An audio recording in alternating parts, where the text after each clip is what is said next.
الحمد لله نحمده ونستعينه ونؤمن به ونتوكل عليه ونعوذ بالله من شرور أنفسنا ومن سيئات أعمالنا من يهده الله فلا مضل له ومن يضلل فلا هادي له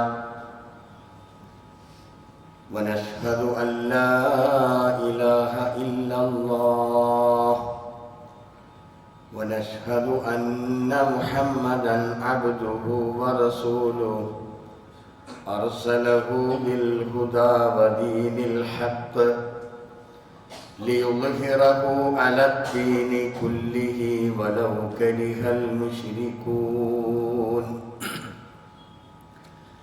اللهم صل على محمد وعلى آل محمد كما صليت على إبراهيم وعلى آل إبراهيم إنك حميد مجيد.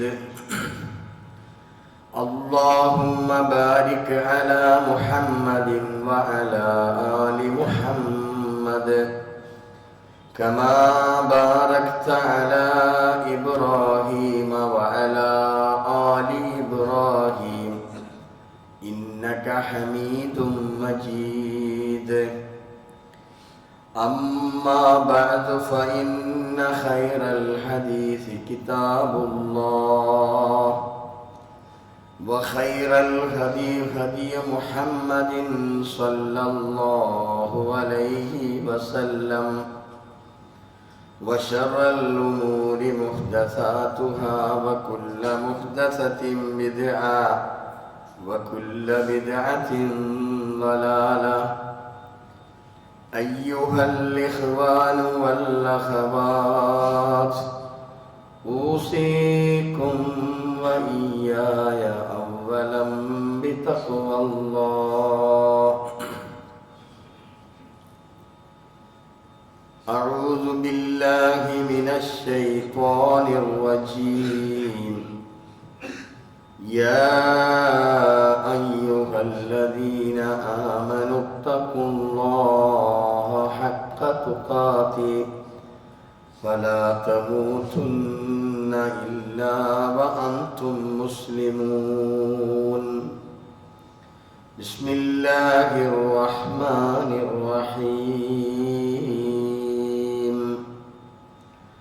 وآتاكم من كل ما سألتموه وإن تعدوا نعمة الله لا تحصوها إن الإنسان لظلوم كفار. ബഹുമാന്യരായ സത്യവിശ്വാസികളെ, വിശ്വാസിനികളെ, ലോകരക്ഷിതാവായ റബ്ബ് സുബ്ഹാനഹു വ തആലയുടെ വിധിവിലക്കുകൾ, അവൻ്റെ നിയമങ്ങളും നിർദ്ദേശങ്ങളും ജീവിതത്തിൻ്റെ എല്ലാ ഓരോ ഘട്ടങ്ങളിലും വളരെ കൃത്യമായി ജീവിതത്തിൽ പകർത്തി അതനുസരിച്ച് ജീവിക്കണേ എന്ന് എന്നോടും എല്ലാവരോടും വസിയ്യത്ത് ചെയ്യുകയാണ്, ഉപദേശിക്കുകയാണ്. മരണം ഏത് സമയത്തും നമ്മിലേക്ക് വരുന്ന ഒരു അതിഥിയാണ്.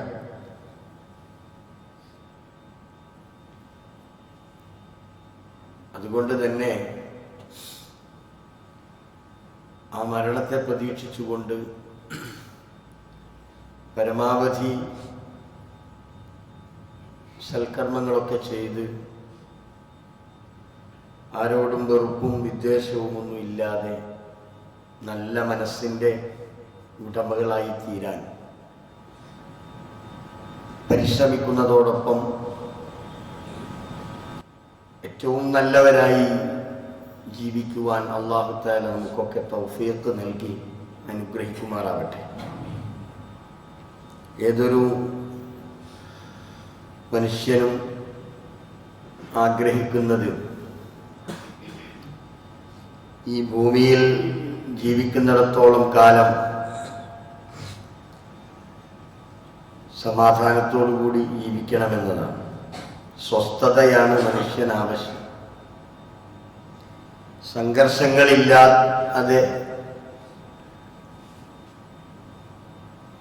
ജീവിക്കാനാണ് എല്ലാവരും ആഗ്രഹിക്കുന്നത്. നീതി ലഭിക്കണം എന്ന് ഏതൊരു വിശ്വാസിയും ആഗ്രഹിക്കുന്നു. അല്ലാഹുവിൻ്റെ കോടതിയിൽ തീർത്തും നീതി ലഭിക്കും എന്ന ഉറച്ച വിശ്വാസമാണ് ഏതൊരു വിശ്വാസിയെയും പ്രേരിപ്പിച്ചുകൊണ്ടിരിക്കുന്നത്.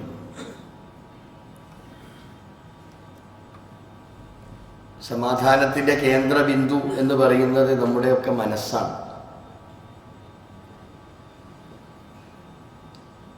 ആ മനസ്സിൻ്റെ സമാധാനം, അതാണ് നമുക്ക് ആവശ്യം. അതിന് ആ മനസ്സിനെ കേടുപാടില്ലാതെ മലിനപ്പെടുത്താതെ സൂക്ഷിക്കുക എന്നതാണ് ഏതൊരു വിശ്വാസിയുടെയും ബാധ്യത. നമ്മുടെ മനസ്സിനെ നമ്മൾ കളങ്കപ്പെടുത്തിയാൽ, ആ മനസ്സിനെ നമ്മൾ വേണ്ട രൂപത്തിൽ കൈകാര്യം ചെയ്യാതിരുന്നാൽ തീർച്ചയായും അസമാധാനമാണ് ഉണ്ടാവുക. പ്രശ്നങ്ങളാണ് ഏത് സമയത്തും നമ്മൾക്ക് നേരിടേണ്ടി വരിക. ഇതിനുള്ള വഴി എന്താ? മനസ്സിനെ നിയന്ത്രിക്കുന്ന റബ്ബ്, വനഫ്സിൻ വമാ സവ്വാഹ, മനസ്സ്, ആ മനസ്സിനെ ശരിപ്പെടുത്തിയവൻ തന്നെയാണ് സത്യം. ഇങ്ങനെയാണ് അള്ളാഹു അവൻ്റെ വേദഗ്രന്ഥത്തിലൂടെ നമ്മെ ബോധ്യപ്പെടുത്തിയിട്ടുള്ളത്. ആ മനസ്സിനേക്കാണ് ദുഷ്ടതയും അതേപോലെ തന്നെ തഖ്വയും സന്നിവേശിപ്പിക്കുന്നത് അള്ളാഹുവാണ്. ആ മനസ്സിലേക്ക് ഫഅൽഹമഹ ഫുജൂറഹ വതഖ്വഹ, ആ മനസ്സിനെ നിയന്ത്രിക്കുന്ന റബ്ബ് ആ മനസ്സിലേക്ക് ഉള്ള ദുഷ്ടത എന്ന് പറഞ്ഞാൽ തോന്നലുകൾ, നല്ലതും ചീത്തയും ഒക്കെ അതിൽ സന്നിവേശിപ്പിക്കും. അപ്പം ഒരു വിശ്വാസിയെ സംബന്ധിച്ചിടത്തോളം ദുഷ്ടമായ ചിന്തകളിൽ നിന്ന് നമ്മൾ മുക്തരാകുകയും ഏറ്റവും നല്ലതിനെ കൊണ്ട് മനസ്സിനെ ക്ലീൻ ചെയ്തെടുക്കുകയും ചെയ്യുക, നന്മകൾ ധാരാളമായി പ്രവർത്തിക്കുക, ഇതാണ് നമ്മൾക്കുള്ള നിർദ്ദേശം. അപ്പം സമാധാനമില്ല എന്ന് പറഞ്ഞ് സമാധാനക്കേട് ഉണ്ടാക്കുന്നതിന് പകരം ഈ സമാധാനത്തിന്റെ കേന്ദ്രം മനസ്സാണെന്നറിയുന്ന നമ്മൾ ആ മനസ്സിനെ മലിനപ്പെടുത്താതെ മനസ്സിനെ സംസ്കരിച്ചെടുക്കുക, ഇതാണ് ഒരു വിശ്വാസിയുടെ കടമ. അതുകൊണ്ടാണ് അല്ലാഹു പറഞ്ഞത് ഖദ് അഫ്ലഹ മൻ സക്കാഹ. ആ മനസ്സിനെ, ഇങ്ങനെയുള്ള മനസ്സിനെ, അള്ളാഹുവിന്റെ അധികാരത്തിലുള്ള, അള്ളാഹു കൈകാര്യം ചെയ്തുകൊണ്ടിരിക്കുന്ന മനസ്സിനെ സംസ്കരിച്ചവൻ വിജയിയായി. വഖദ് ഖാബ മൻ ദസ്സാഹ, ആ മനസ്സിനെ മലിനപ്പെടുത്തിയവൻ, കളങ്കപ്പെടുത്തിയവൻ, അവൻ പരാജയപ്പെട്ടു എന്ന് ഖുർആൻ വളരെ കൃത്യമായി നമ്മെ ബോധ്യപ്പെടുത്തുകയാണ്. അപ്പൊ നമുക്കുള്ള വഴി എന്താ? നമ്മുടെ മാർഗം എന്താ? നമ്മൾ ഏത് രീതിയാണ് നമ്മൾ സ്വീകരിക്കേണ്ടത്? നമ്മുടെ മനസ്സിനെ സംശുദ്ധമാക്കുന്നതിന് വേണ്ടി എന്നും ഏറ്റവും തെളിഞ്ഞ മനസ്സിന്റെ ഉടമയായി ജീവിക്കാൻ, അങ്ങനെ തന്നെ മരിച്ചു പോകാൻ നമ്മൾ എന്താണ് ചെയ്യേണ്ടത്? അള്ളാഹു അവന്റെ പ്രവാചകൻ മുഹമ്മദ് റസൂലുള്ളാഹി സ്വല്ലല്ലാഹു അലൈഹി വസല്ലമയിലൂടെ അതിനുള്ള വഴികളെക്കുറിച്ച് കൃത്യമായി നമുക്ക് പറഞ്ഞു തന്നിട്ടുണ്ട്. നമ്മൾ ധാരാളമായി പ്രാർത്ഥിക്കുക, ഇതാണ് നമ്മളെ സംബന്ധിച്ചിടത്തോളം നമുക്ക് ചെയ്യാനുള്ളത്. അള്ളാഹുവിൻ്റെ പ്രവാചകൻ എപ്പോഴും പ്രാർത്ഥിക്കാറുണ്ടായിരുന്നു, അല്ലാഹുമ്മ ഇന്നി അസ്അലുക്കൽ ഹുദ. അള്ളാഹുവെ, ഞാൻ നിന്നോട് ചോദിക്കുന്നത് ഹുദയെയാണ്, ഹിദായത്തിനെയാണ്. ഏതൊരു മനുഷ്യനും ഏതൊരു വിശ്വാസിക്കും രക്ഷപ്പെടാനുള്ള ഏക മാർഗം അവന് ഹിദായത്ത് കിട്ടണം. ഹിദായത്ത് കിട്ടിയാൽ മാത്രം പോരാ, കിട്ടിയ ഹിദായത്ത് അനുസരിച്ച് നമ്മൾ ജീവിക്കുകയും വേണം. അതുകൊണ്ട് നമ്മൾ അള്ളാഹുവിനോട് ആ ഹിദായത്തിന് ചോദിക്കുന്നു. ഹിദായത്ത് കിട്ടിയിട്ടുണ്ടെങ്കിൽ അത് വലിയൊരു മഹാഭാഗ്യം. അപ്പൊ നമ്മൾ അള്ളാഹുവിൻ്റെ ഹിദായത്ത് കിട്ടിയവരാണ്. അപ്പൊ അതനുസരിച്ച് നമ്മൾ ആ ഹിദായത്ത് അത് ഉപയോഗപ്പെടുത്തി ആ മാർഗം മനസ്സിലാക്കി ജീവിക്കുക എന്നതാണ്. അതാണ് പ്രവാചകൻ എപ്പോഴും ചോദിക്കാറുണ്ടായിരുന്നത്, അല്ലാഹുമ്മ ഇന്നി അസ്അലുക്കൽ ഹുദ വത്തുഖ. പടച്ചവനെ, തഖ്വയിൽ അധിഷ്ഠിതമായി ജീവിക്കാൻ പടച്ചവനെ എന്നെ സഹായിക്കണേ. അതേപോലെ തന്നെ വൽ അഫാഫ്, പശ്ചാത്തപിക്കുന്ന ഇഫ്ഫത്തുള്ള നല്ല ഒരു മനസ്സ് പടച്ചവനെ, പശ്ചാത്തപിക്കാനുള്ള ഒരു മനസ്സ് പടച്ചവനെ എനിക്ക് നൽകണേ എന്ന് റസൂലുള്ളാഹി പ്രാർത്ഥിക്കാറുണ്ടായിരുന്നു. അതേപോലെ തന്നെ വൽ ഗിന, നമുക്ക് ആവശ്യം ഗിനയാണ്, ഐശ്വര്യമാണ്. ഐശ്വര്യ സമ്പൂർണമായ ജീവിതം ആഗ്രഹിക്കുന്നവരാണ് മനുഷ്യരഖിലവും. അതുകൊണ്ട് ഐശ്വര്യം എന്താണ്? നമ്മൾ മനസ്സിലാക്കുന്ന ഐശ്വര്യമാണോ? അള്ളാഹുവിന്റെ പ്രവാചകൻ പറഞ്ഞു, ലൈസൽ ഗിന അൻ കസ്റത്തിൽ മാൽ. നമ്മളൊക്കെ മനസ്സിലാക്കിയതുപോലെ സമ്പത്തിന്റെ ആധിക്യം കൊണ്ട് ഒരിക്കലും ഐശ്വര്യവാനാകുന്നില്ല. ഇഷ്ടം പോലെ സ്വത്തുണ്ട് എന്നതുകൊണ്ട്, അല്ലെങ്കിൽ എനിക്ക് ഇഷ്ടം പോലെ നല്ല മക്കളുണ്ട് എന്നതുകൊണ്ട് ഒരിക്കലും നമുക്ക് ഐശ്വര്യം ലഭ്യമാകുന്നില്ല. എന്നാൽ വലാകിന്നൽ ഗിന, ഐശ്വര്യം എന്ന് പറയുന്നത് ഗിനൻ നഫ്സാണ്, മനസ്സിന്റെ ഐശ്വര്യമാണ്, മനസ്സിന്റെ സംതൃപ്തിയാണ്, മനസ്സിന്റെ സമാധാനമാണ്, മനസ്സിന്റെ സന്തോഷമാണ് ഐശ്വര്യം എന്ന് പറയുന്നത്. അപ്പൊ ഈ ഐശ്വര്യമാണ് നമ്മൾ നേടിയെടുക്കേണ്ടത്. ഇഷ്ടം പോലെ ബാങ്ക് ബാലൻസ് ഉള്ള ഒരാൾക്ക് സമാധാനം ഉണ്ടാകും എന്നാരെങ്കിലും ആഗ്രഹിക്കുന്നുണ്ടോ? അങ്ങനെ ആരെങ്കിലും വിചാരിക്കുന്നുണ്ടോ? അത് ഉണ്ടെങ്കിൽ അതൊരു തെറ്റായ ധാരണയാണ്. ഒരിക്കലും മനസ്സിന്റെ സംതൃപ്തി എന്ന് പറയുന്നിടത്തേക്ക് സമ്പത്തിനെത്തിച്ചേരാൻ കഴിയില്ല എന്ന് മനസ്സിലാക്കണം. അതുകൊണ്ട് അള്ളാഹുവിന്റെ പ്രവാചകൻ എപ്പോഴും ചോദിക്കാറുണ്ടായിരുന്നത്, പടച്ചോനെ, മനസ്സമാധാനമുള്ള ഒരു മനസ്സ്, സമാധാനത്തിന്റെ ഒരു മനസ്സ് പടച്ചോനെ എനിക്ക് നൽകണേ എന്ന, ഐശ്വര്യപൂർണമായ ഒരു മനസ്സ് അള്ളാഹുവെ എനിക്ക് പ്രദാനം ചെയ്യണേ എന്നായിരുന്നു അള്ളാഹുവിന്റെ പ്രവാചകൻ പ്രാർത്ഥിക്കാറുണ്ടായിരുന്നത്. നമ്മളും അങ്ങനെ തന്നെയാ ചെയ്യേണ്ടത്. വീണ്ടും വകാന മിൻ ദുആഇ റസൂലില്ലാഹി സ്വല്ലല്ലാഹു അലൈഹി വസല്ലം, അള്ളാഹുവിന്റെ പ്രവാചകന്റെ ദുആയിൽ, പ്രാർത്ഥനകളിൽപ്പെട്ട ഒരു പ്രാർത്ഥന, അല്ലാഹുമ്മ, അല്ലാഹുവേ, ഇന്നി അഊദു ബിക, അല്ലാഹുവേ, ഞാൻ നിന്നോട് ശരണം ചോദിക്കുന്നു, ശരണം തേടുന്നു, മിൻ സിവാലി നിഅമതിക, അല്ലാഹുവേ, നീ നൽകിയിട്ടുള്ള അനുഗ്രഹങ്ങൾ, നീ എനിക്ക് കനിഞ്ഞു നൽകിയിട്ടുള്ള ഏതെല്ലാം അനുഗ്രഹങ്ങളുണ്ടോ പടച്ചവനെ, ആ അനുഗ്രഹങ്ങൾ നീങ്ങിപ്പോകുന്നതിൽ നിന്നും അള്ളാഹുവേ ഞാൻ നിന്നോട് ശരണം തേടുന്നു. നമ്മളൊക്കെ അള്ളാഹുവിന്റെ അനുഗ്രഹങ്ങൾ ലഭിച്ചവരാണ്, ലഭിച്ചുകൊണ്ടിരിക്കുന്നവരാണ്. ഈ അള്ളാഹുവിന്റെ അനുഗ്രഹങ്ങൾ അനുഭവിച്ചുകൊണ്ട് ജീവിക്കുന്ന നമ്മൾക്ക് ആ അനുഗ്രഹത്തിൽ നിന്ന് എന്തെങ്കിലും ഒന്ന് പോയാൽ, എന്തെങ്കിലും ഒന്ന് നഷ്ടപ്പെട്ടാൽ, അള്ളാഹുവിന്റെ കൃപ കൊണ്ട് നമ്മൾക്ക് കിട്ടിയ ഒരു ജോലി, ആ ജോലി അള്ളാഹു നൽകിയതാണ്. അത് അള്ളാഹിന്റെ ഒരു പരീക്ഷണം എന്നോണമാകാം ഒരു പക്ഷേ നമ്മൾക്ക് നൽകുന്നത്. പെട്ടെന്ന് ആ ജോലി നഷ്ടപ്പെടുമ്പോഴേക്കും നമ്മൾ ആകെ വ്യാകുലചിത്തരായി, ആകെ മാനസാന്തരപ്പെട്ട്, ആകെ പ്രയാസമായ ഒരു അവസ്ഥയിലേക്ക് നീങ്ങണം എന്നല്ലല്ലോ അള്ളാഹു അവന്റെ ഖുർആനിലൂടെ നമ്മെ പഠിപ്പിച്ചിട്ടുള്ളത്.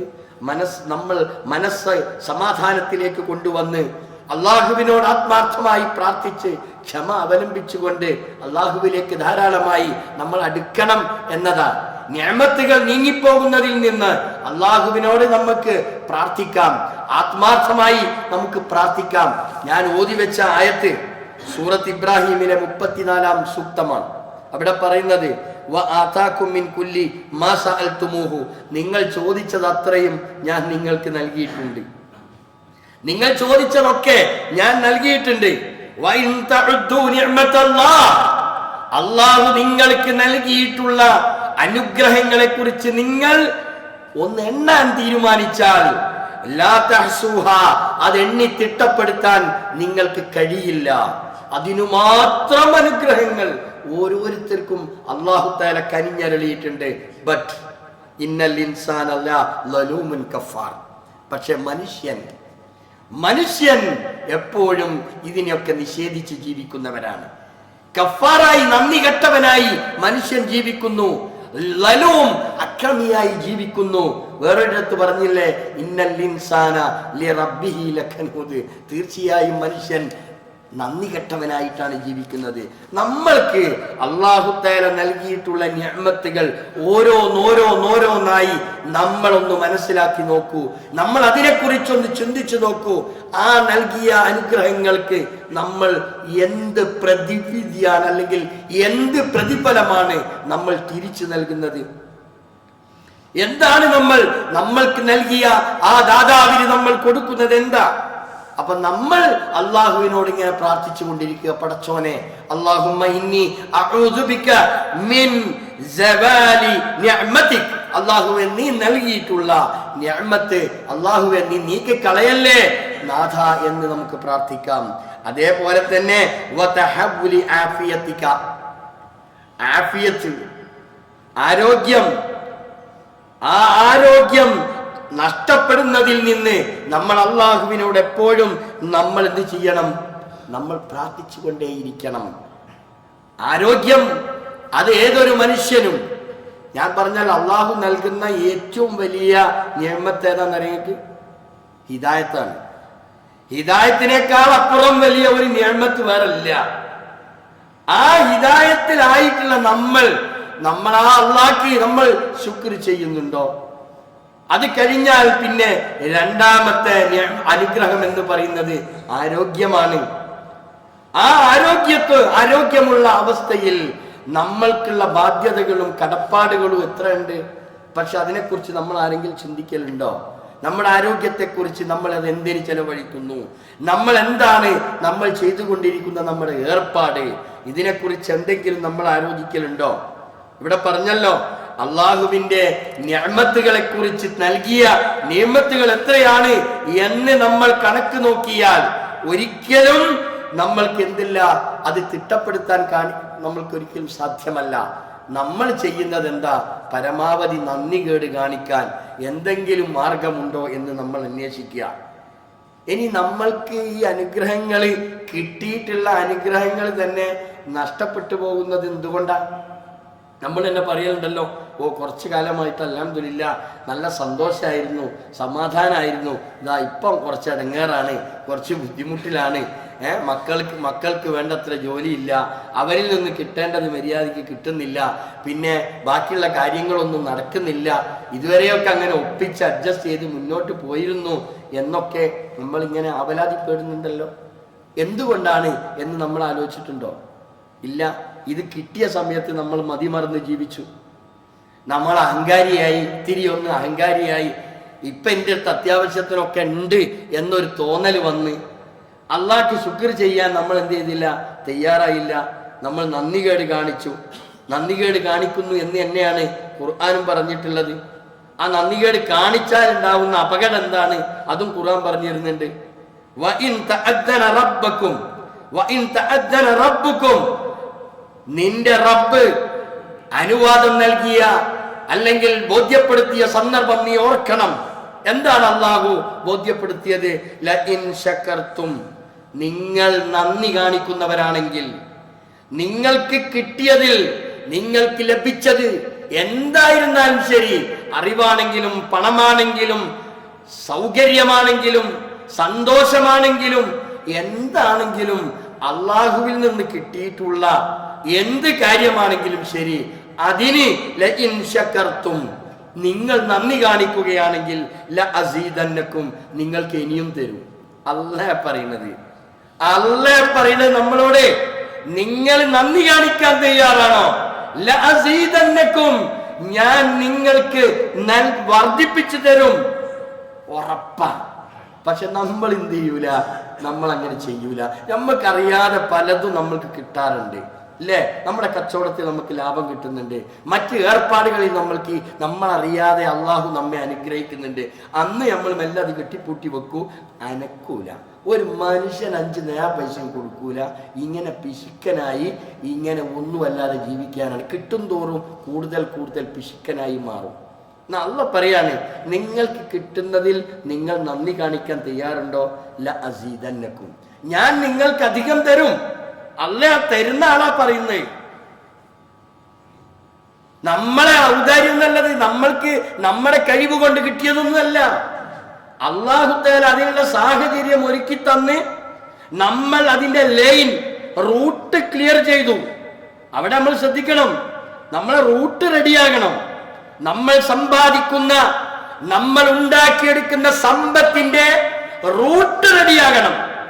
അങ്ങനെ റെഡിയായാൽ അള്ളാഹു നമ്മെ സഹായിക്കും. ലഅസീദന്നകും, നിങ്ങൾക്ക് അധികം അള്ളാഹു തരും. വലഇൻ കഫർതും, ഇനി അതല്ല, നിങ്ങള് പിശുക്ക് കാണിച്ച് നിങ്ങൾ നന്ദി കെട്ടവനായി തന്നെയാണ് മുന്നോട്ട് പോകാൻ ആഗ്രഹിക്കുന്നതെങ്കിൽ ഇന്ന അദാബി ലശദീദ്, ഇന്ന അദാബി, എന്റെ ശിക്ഷ അതിൽ ലശദീദ്, അത് അതികഠിനമായിരിക്കും.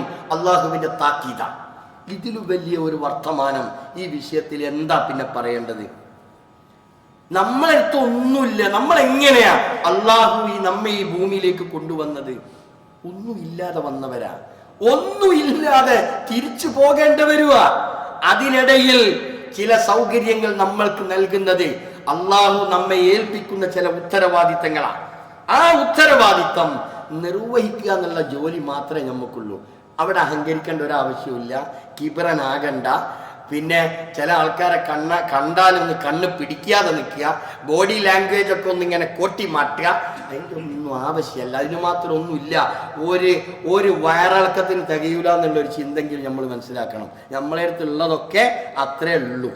എന്തൊക്കെ ഉണ്ട് എന്ന് നമ്മൾ അഭിമാനിച്ചാലും അതൊക്കെ നിമിഷ നേരം കൊണ്ട് അതെല്ലാം കാലിയാകാൻ മാത്രമേ നമ്മളെ അടുത്തൊക്കെ ഉള്ളൂ എന്ന ഒരു ചെറിയ ബുദ്ധി എങ്കിലും നമ്മൾക്ക് ഉണ്ടാകണം. അതുകൊണ്ട് കിട്ടുന്നത് എന്തോ അതെന്തായാലും ശരി, അൽഹംദുലില്ലാ, അള്ളാഹ്ക്ക് ശുക്ർ ചെയ്ത് നന്ദി കാണിച്ച് ജീവിക്കാൻ നമ്മൾ തയ്യാറാവുക എന്നതാണ്. അള്ളാഹു അവൻ ഉദ്ദേശിക്കുന്ന ആളുകൾക്ക് ധാരാളമായി അള്ളാഹു നൽകിക്കൊണ്ടിരിക്കും, അനുഗ്രഹം ചെയ്തുകൊണ്ടിരിക്കും. ഇമാം ഹസനുൽ ബസ്രി റഹ്മഹുല്ലാഹ് പറഞ്ഞൊരു വാചകമുണ്ട്.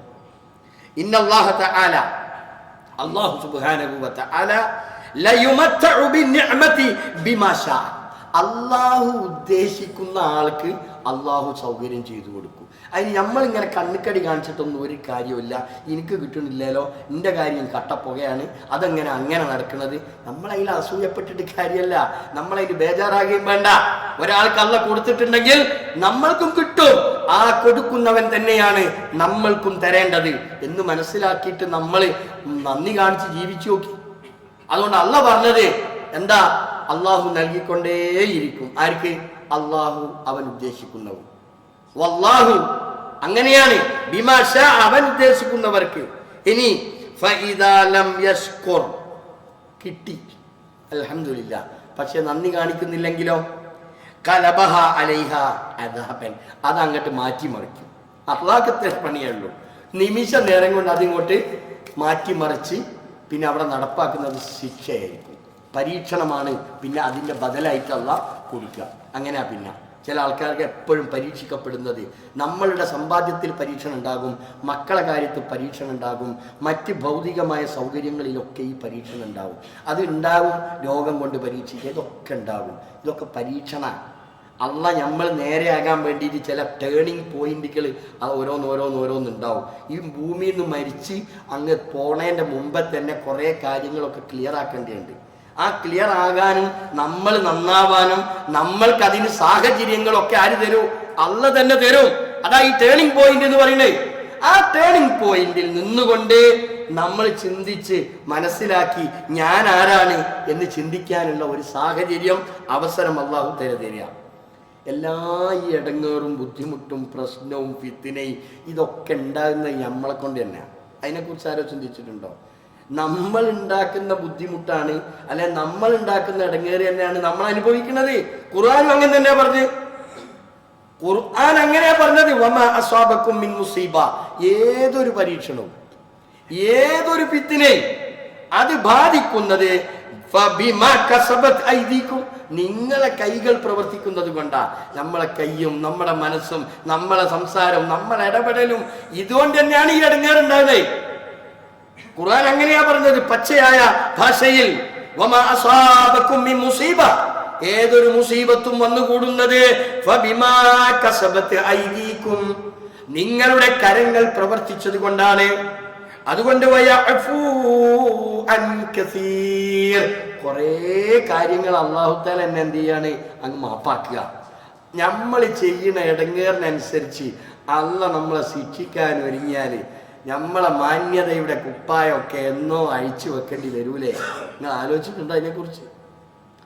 ഓരോ ഇൻഡിവിജ്വലായിട്ട് ചിന്തിക്കും. ഓരോ വ്യക്തിയും ചെയ്യുന്ന ഓരോ ഇടങ്ങേറ് പിത്തിന, അള്ളാഹ്ക്ക് ഇഷ്ടമല്ലാത്ത, അള്ളാഹു വെറുക്കുന്ന, അള്ളാഹു ഒരിക്കലും പൊറുക്കാത്ത ഏതൊക്കെ കാര്യങ്ങൾ നമ്മൾ ഓരോരുത്തരും ചെയ്യുന്നുണ്ട്. ഇരുട്ടിന്റെ മറവിൽ ആരും കാണുന്നില്ല എന്ന് വിചാരിച്ച് ചെയ്യുന്ന, അള്ളാഹു നോക്കി കണ്ടുകൊണ്ടിരിക്കുന്ന കാര്യമുണ്ടല്ലോ, ആ ചെയ്യുന്നതിനനുസരിച്ച് അള്ളാഹു തആല നമ്മളെ ശിക്ഷിക്കാൻ ഒരുങ്ങിയാൽ ഇപ്പോഴത്തെ സ്ഥിതി എന്തായിരിക്കും? നിങ്ങളൊന്ന് ആലോചിച്ച് നോക്കി. അപ്പൊ അള്ള ചെയ്യണ നിയമതി ചെറുത. അള്ള പറയാ ധാരാളം കാര്യങ്ങളും അള്ളാഹു വിട്ടുവീഴ്ച ചെയ്യുന്നത് കൊണ്ടാണ് ഈ ലോകം ഇങ്ങനെ മര്യാദ ഇങ്ങനെ നിന്നു പോകുന്നത് എന്ന്. മനസ്സിലായില്ലേ? അപ്പൊ അത്രയും ഗൗരവത്തിൽ കാര്യങ്ങൾ നമ്മൾ മനസ്സിലാക്കണം. നമ്മളെ ഇടങ്ങേറ് കൊണ്ടാണ് ഈ പ്രശ്നങ്ങളൊക്കെ ഉണ്ടാകുന്നത്. ഇമാം ദഹബി റഹിമഹുള്ള ഒരു കഥ പറഞ്ഞു. അദ്ദേഹം പറഞ്ഞൊരു കഥ എന്താണെന്നറിയാൽ, യാത്രക്കിടയിൽ വഴി തെറ്റിയ ഒരു മനുഷ്യൻ, യാത്ര ചെയ്തുകൊണ്ടിരിക്കുന്ന ഒരാൾ വഴി മാറിപ്പോയി. അയാൾ ഒരു പൊളിഞ്ഞ് വീഴാറായ ഒരു ടെൻറ്റിൽ കയറി. ആ ടെൻറ്റിൽ കയറിയപ്പോൾ അവിടെ ഒരു വൃദ്ധനായ മനുഷ്യൻ, അയാൾക്ക് കണ്ണും കാണൂല കൈയൊന്നുമില്ലാത്ത വൃദ്ധനായ ഒരു മനുഷ്യൻ ആ ടെൻറ്റിലുണ്ട്. എന്നിട്ട് ആ ടെൻറ്റിൽ ഇരിക്കുന്ന ഈ വൃദ്ധനായ മനുഷ്യൻ പറയാണ്, അൽഹംദുലില്ലാഹില്ലദീ ഫളലനി അലാ കസീരിൻ മിമ്മൻ ഖലഖ തഫ്ലീല. ആ മനുഷ്യൻ പറയുന്ന ഒരു ഒരു വാക്കാണിത്. അൽഹംദുലില്ലാഹ്, അല്ലാഹ്ക്കാണ് കേട്ടോ സർവസ്തുതിയും. അല്ലദീ, എങ്ങനത്തെ അല്ലാഹ്, ഫളലനി, അല്ലാഹു എന്നെ ഈ കയ്യില്ല, ചെവിയില്ല, കാതില്ല, കാണാനുമില്ല, ഒന്നുമില്ലാത്ത ഈ മനുഷ്യനാ പറയണേ അൽഹംദുലില്ലാഹില്ലദീ ഫളലനി, എന്നെ അനുഗ്രഹിച്ച, എന്നെ ശ്രേഷ്ഠനാക്കിയ അല്ലാഹ്ക്ക് സർവസ്തുതിയും. മിമ്മൻ ഖലഖ തഫ്ലീല, വേറെയും മറ്റ് അടിമകളെക്കാളും മറ്റ് കുറേ മനുഷ്യന്മാരുണ്ട്, ഓലേക്കാണൊക്കെ എന്നെ അള്ളാഹ് എന്ത് ചെയ്തിട്ടുണ്ട് എന്നാ, എന്നെ ശ്രേഷ്ഠമാക്കി എന്നാണ് ഈ പാവ മനുഷ്യൻ പ്രാർത്ഥിക്കുന്ന പ്രാർത്ഥന. അയാളുടെ മനസ്സിൽ അങ്ങനെ, നമ്മളങ്ങനെ എപ്പോഴെങ്കിലും വിചാരിച്ചിട്ടുണ്ടോ, പടച്ചോനെ, ഓ എനിക്ക് ഏതായാലും കിട്ടിയത് വല്ലാത്തൊരു നിയമത്താണ്, വേറുള്ളവർക്കൊക്കെ കിട്ടിയതിനേക്കാളും വലുതാണ് എനിക്ക് കിട്ടിയത് എന്ന് മനസ്സിലാക്കി ആ പടച്ച റബ്ബിന് നന്ദി കാണിക്കാൻ ഏതെങ്കിലും ഒരു ജീവിതത്തിന്റെ ഏതെങ്കിലും ഒരു നിമിഷം, ഒരു സമയം നമ്മളത് ആ നിലക്ക് നമ്മൾ ചിന്തിക്കുകയും അള്ളാഹ്ക്ക് ശുക്ർ ചെയ്യാൻ നമ്മൾ സമയം കണ്ടെത്തിയിട്ടുണ്ടോ? അള്ളാഹുവിന്റെ പ്രവാചകൻ ഏത് സമയവും ഇങ്ങനെ പ്രാർത്ഥിക്കുമായിരുന്നു എന്ന് ആയിഷ ബീവി റിപ്പോർട്ട് ചെയ്ത ഒരു ഹദീസ് കാണാം. കാന യക്സുറു അൻ യഖൂല യാ മുസബ്ബിത്തൽ ഖുലൂബ്. അള്ളാഹിന്റെ പ്രവാചകൻ പ്രാർത്ഥിക്കുകയാണ്, കൽബ് ഇങ്ങനെ ഉറപ്പിച്ചു നിർത്തുന്ന പടച്ചോനെ, യാ മുസബ്ബിത്തൽ ഖുലൂബ്, കൽബിനെ ഉറപ്പിച്ചു നിർത്തുന്ന റബ്ബേ, സബ്ബിത്ത് കൽബി അലാ ദീനിക്ക്, പടച്ചോനെ എൻ്റെ കൽബിനെ നീ നിന്റെ ഇംഗിതത്തിനനുസരിച്ച് നിലനിർത്തണേ എന്ന് റസൂൽ ഇങ്ങനെ പ്രാർത്ഥിക്കുക. അത് കേട്ടപ്പോൾ ആയിഷ ബീവി ചോദിച്ചു, യാ റസൂലല്ലാഹ്, അള്ളാഹിന്റെ റസൂലെ, ഇന്നക തക്സുറു അൻ തദഉ ബിഹാദ ദുആ, ഇടയ്ക്കിടയ്ക്കൊക്കെ ഈ ദുആ ഇങ്ങനെ ധാരാളം പ്രാർത്ഥിക്കുന്നുണ്ടല്ലോ അങ്ങ്. ആയിഷ ബീവി ചോദിച്ചതാ റസൂലിനോട്, അങ്ങ് ഇതിങ്ങനെ പ്രാർത്ഥിച്ചുകൊണ്ടിരിക്കുന്നുണ്ടല്ലോ, അതെന്തിനാണ്? ഫഹൽ തഖാഫ്, നിങ്ങൾക്കും പേടിയോന്ന്? ആര്? നിങ്ങൾക്കും പേടിയാണോ? നിങ്ങൾ എന്തിനാണ് ഈ പ്രാർത്ഥന ഇത്രയും ധാരാളമായി ആത്മാർത്ഥമായി ഇങ്ങനെ പ്രാർത്ഥിച്ചു കൊണ്ടിരിക്കുന്നത് എന്ന് നബിയുടെ പൊന്നാര സഹധർമ്മിണി ആയിഷ റളിയല്ലാഹു തആല അൻഹ റസൂലുള്ളാഹിയോട് ചോദിക്കുക. ആ സമയത്ത് റസൂലുള്ള പറഞ്ഞ മറുപടി അറിയാൻ നിങ്ങൾക്ക് ഖാല നഅം, അതേ ആയിഷ, എനിക്ക് പേടിയുണ്ട്. എന്താണ് യാ ആയിഷ? ഖുലൂബുൽ ഇബാദ്, ഖുലൂബുൽ ഇബാദ്, അടിമകളുടെ ഖൽബ്, എല്ലാവരുടെയും ഖൽബ് ബൈന ഇസ്ബഅൈനി മിൻ അസാബിഇ റഹ്മാൻ, അസാബിഇ റഹ്മാൻ, റഹ്മാനായ റബ്ബിന്റെ വിരലുകൾക്കിടയിലാണ് അടിമകളുടെ ഖൽബ് സ്ഥിതി ചെയ്യുന്നത്. അതുകൊണ്ട് ഏത് സമയവും ഇതിനളക്കം തട്ടാൻ സാധ്യതയുണ്ട്, ഖൽബ് കുൽബാകാൻ സാധ്യതയുണ്ട് ആയിഷ. അതുകൊണ്ടാണ് ആയിഷ ഞാൻ എപ്പോഴും അല്ലാഹുവിനോട് ആത്മാർത്ഥമായി ഇങ്ങനെ പ്രാർത്ഥിച്ചു കൊണ്ടിരിക്കുന്നത്. പടച്ചോനെ, എൻ്റെ ഖൽബ് നിന്റെ ഇഷ്ടത്തിനനുസരിച്ച് നിലനിർത്തണേ റബ്ബേ എന്ന് ആയിഷ ബീവിയോട് അള്ളാഹുവിൻ്റെ പ്രവാചകൻ കാര്യം ബോധിപ്പിച്ചു കൊടുക്കുകയാണ്.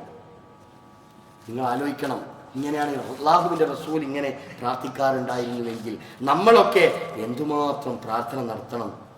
ഇപ്പം ഞാൻ സൂചിപ്പിച്ചത് ഹിദായത്ത് എന്ന് പറയുന്നതാണ് നമുക്ക് കിട്ടിയ ഏറ്റവും വലിയ അനുഗ്രഹം. ആ ഹിദായത്ത് നിലനിർത്തിക്കൊണ്ടു പോകണം. അതിന് നമ്മൾ അള്ളാഹുവിനോട് ധാരാളമായി പ്രാർത്ഥിക്കണം.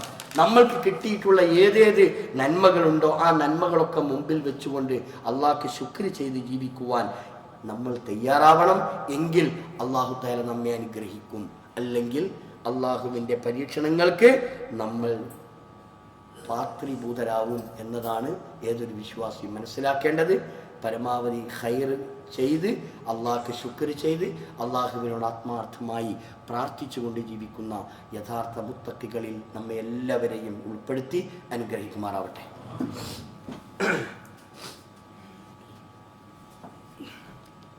അൽഹംദുലില്ലാഹി റബ്ബിൽ ആലമീൻ വസല്ലല്ലാഹു അലൻ നബിയിൽ കരീം വഅലാ ആലിഹി വസഹ്ബിഹി അജ്മഈൻ.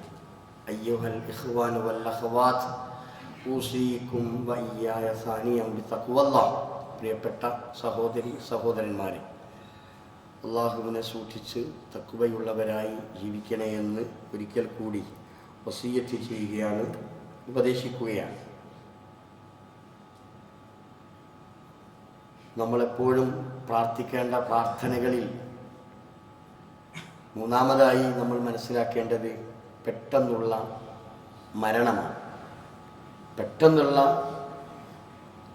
മരണവും അതുപോലെ വരുന്ന ദുരന്തങ്ങളും നമ്മൾ അള്ളാഹുവിനോട് പ്രാർത്ഥിക്കേണ്ട ഒരു സംഗതിയാണ്. അള്ളാഹുവെ, അത്തരത്തിലുള്ള മരണങ്ങളിൽ നിന്ന്, അപകട മരണങ്ങളിൽ നിന്നൊക്കെ അള്ളാഹുവെ കാത്തു രക്ഷിക്കണേ എന്ന് നമ്മുടെ പ്രാർത്ഥനകളിൽ ഉണ്ടാവണം.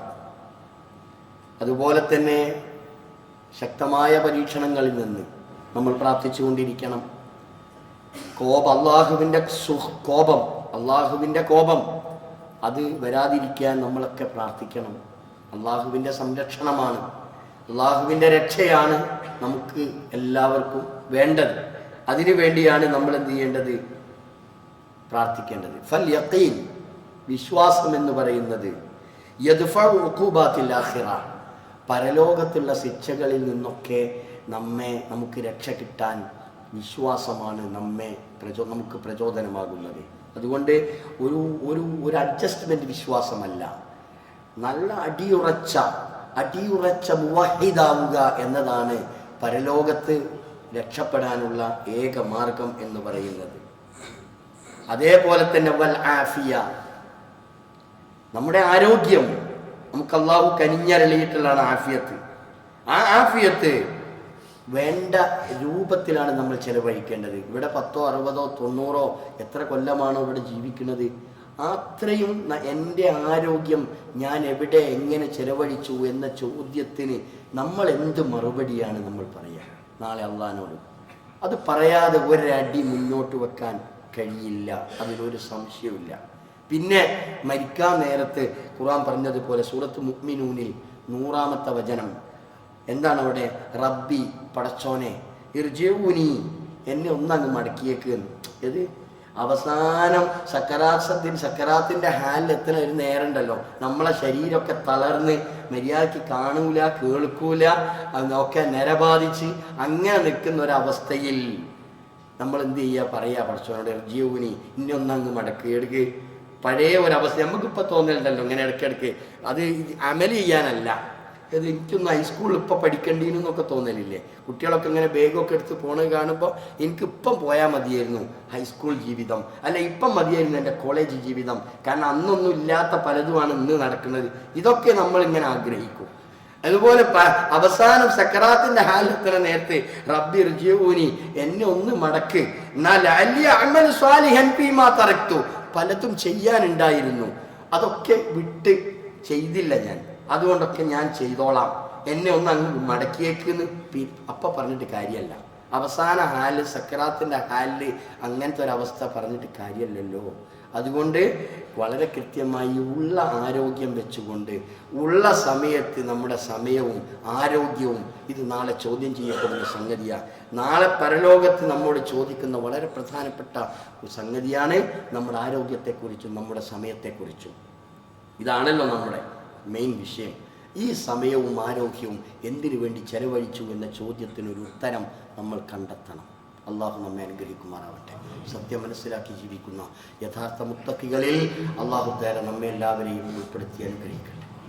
നമ്മുടെ പ്രയാസങ്ങൾ, നമ്മുടെ കഷ്ടതകൾ, നമ്മുടെ എല്ലാവിധ ബുദ്ധിമുട്ടുകളും അള്ളാഹു ദൂരീകരിച്ച് തരുമാറാവട്ടെ.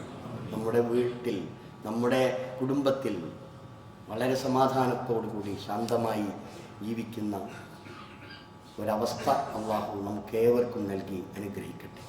രോഗികളായി കിടക്കുന്ന ഒരുപാട് ആളുകൾ വീടുകളിൽ, ആശുപത്രികളിലൊക്കെ കഴിഞ്ഞുകൂടുന്നുണ്ട്. അള്ളാഹുവെ, രോഗം കൊണ്ട് ബുദ്ധിമുട്ടുന്നവർക്ക് ശമനം നൽകി അനുഗ്രഹിക്കണേ അള്ളാഹ്. അള്ളാഹുവെ, ഞങ്ങളുടെ സഹോദരങ്ങൾ, മുസ്ലിം സഹോദരങ്ങൾ രാജ്യത്തിൻ്റെ നാനാഭാഗത്തും ഫലസ്തീനിലും മറ്റു രാജ്യത്തിൻ്റെ മറ്റ് ഭാഗങ്ങളിലൊക്കെ തന്നെ ഒരുപാട് പ്രതിസന്ധികളെ, യുദ്ധത്തിൻ്റെ കെടുതിയിൽപ്പെട്ട് മരണത്തിന് കീഴടങ്ങി ഒരുപാട് പ്രയാസങ്ങൾ, കുടുംബം അറ്റുപോയി, മക്കൾ നഷ്ടപ്പെട്ട്, കുടുംബത്തിൽ അംഗങ്ങൾ നഷ്ടപ്പെട്ട് എല്ലാ വിധത്തിലും പ്രയാസം അനുഭവിക്കുന്ന ഫലസ്തീനിലെ സഹോദരങ്ങൾ, പടച്ചവനെ അല്ലാഹ് അവർക്ക് സമാധാനം നൽകി അനുഗ്രഹിക്കണേ അല്ലാഹ്. മരണപ്പെട്ടു പോയവർക്ക് ഷഹീദിൻ്റെ കൂലി നൽകി അനുഗ്രഹിക്കണേ അല്ലാഹ്. ഞങ്ങളുടെ ബന്ധുമിത്രാദികൾ, സ്നേഹിതന്മാർ, മാതാപിതാക്കളെല്ലാം അല്ലാഹുവേ നിൻ്റെ വിളിക്ക് കീഴടങ്ങി നിൻ്റെ സന്നിധിയിലേക്ക് വന്നു. അല്ലാഹുവേ, ഓരോ ദിവസവും ഇങ്ങനെ മരണപ്പെട്ടുകൊണ്ടിരിക്കുകയാണ്. അല്ലാഹുവേ, മരണപ്പെട്ടു പോയിട്ടുള്ള ആളുകൾക്ക് അല്ലാഹുവേ അവർക്ക് മഗ്ഫിറത്തും മർഹമത്തും നൽകി അനുഗ്രഹിക്കണേ അല്ലാഹ്. നാളെ സ്വർഗത്തിൽ ഞങ്ങളെയും അവരെയും ഒരുമിച്ച് കൂട്ടണേ അല്ലാഹ്. اللهم اغفر للمؤمنين والمؤمنات والمسلمين والمسلمات الأحياء منهم والأموات إنك مجيب الدعوات ويا قاضي الحاجات. ربنا اغفر لنا ولإخواننا الذين سبقونا بالإيمان فلا تجعل في قلوبنا غلا للذين آمنوا ربنا إنك رؤوف رحيم. اللهم أجرنا من النار، اللهم أجرنا من النار. اللهم أعز الإسلام والمسلمين وأذل الشرك والمشركين. اللهم اجعلنا من المسلمين واجعلنا من المتقين واجعلنا من المخلصين. اللهم مقلب القلوب ثبت قلوبنا على دينك. اللهم مثبت القلوب ثبت قلوبنا على طاعتك. ربنا هب لنا من أزواجنا وذرياتنا قرة أعين واجعلنا للمتقين إماما. ربنا آتنا في الدنيا حسنة وفي الآخرة حسنة وقنا عذاب